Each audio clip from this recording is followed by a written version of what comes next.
Good morning, friends. Today we are going to learn about the second part of the tradition and individual talent.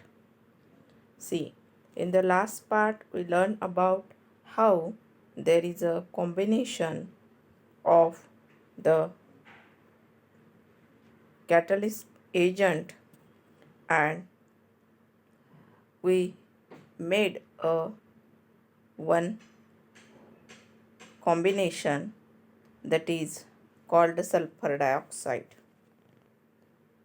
and how the mind is also like the catalytic agent. It is necessary for new combinations of emotions and experiences. The platinum is played a role as a emotions, new emotions, and the emotions which are come into the mind.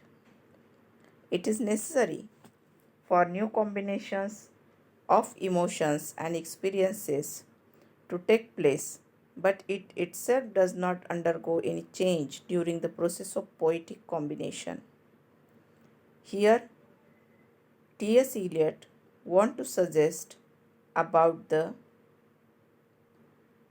poetic imagination and how the tradition and history is important one. The mind of the poet is constantly forming emotions and experiences into new wholes, but the new combinations does not contain even a trace of the poet's mind, just as the newly formed sulfurous acid does not contain any trace of platinum. In the case of young and immature poet, his mind, his personal emotions and experiences may find some expression in his composition. But, says Eliot, the more perfect the artist, the more completely separate in him will be the man who suffers and the mind which creates. The test of the maturity of an artist is the completeness with which his mind digests and transmutes the passions which form the substance of his poetry. The man suffers, that is, has experiences, but it is his mind which transforms his experiences into something new and different. The personality of the poet does not find expression in his poetry. It acts like a catalytic agent in the process of poetic composition. So, here we can understand how T.S. Eliot has given the example of immature poet as well. How the more perfect the artist, the will be the man who suffers and the mind which creates. Here, writer wants to suggest about the completeness of the poetry, how the man digests and transmutes the passions which form the substance of his poetry. So, expressions in his poetry acts like a catalytic agent in the process of poetic composition. He talks about the mind of the poet. It is like a jar or container, receptacle. It gathers and numberless the ideas and thoughts where everything is there gathering together and come a new produce out of this storehouse,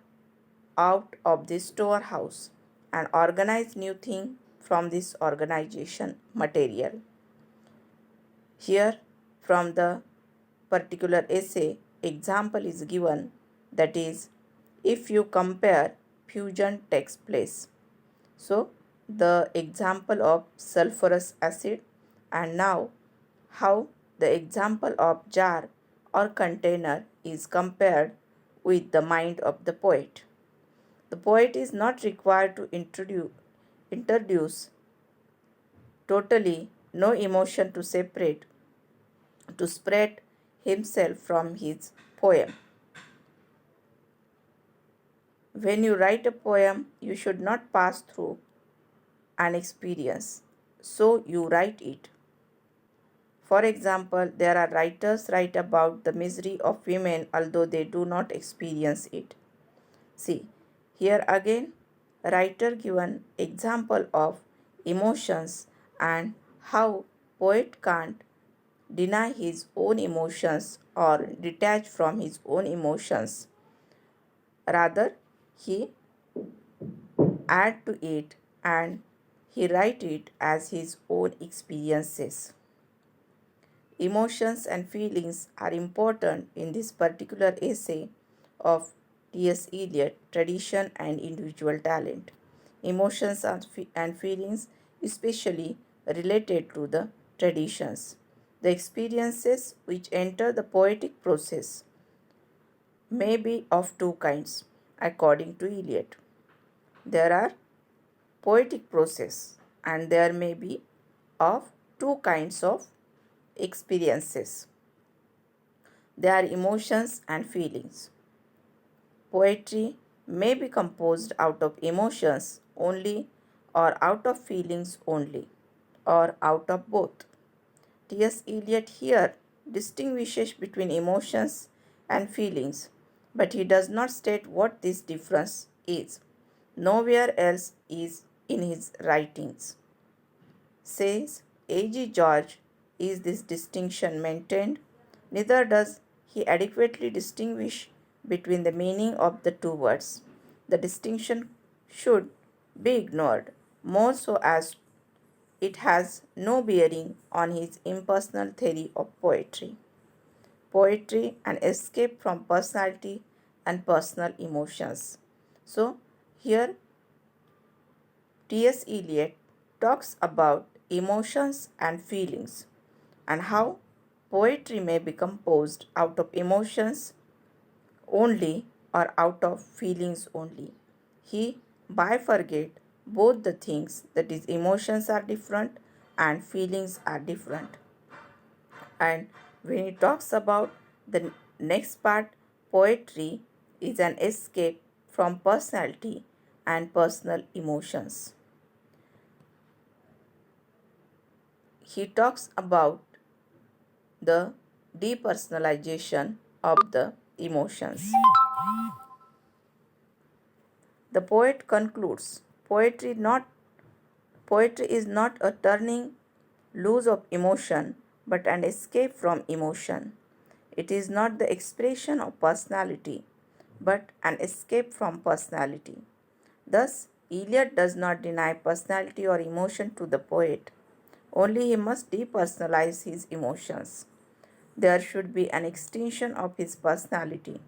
This impersonality can be achieved only when poet surrenders himself completely to the work that is to be done, and the poet can know what is to be done only if he acquires a sense of tradition, the historical sense, which makes him conscious not only of the present but also of the present moment of the past, not only of what is dead but of what is already living.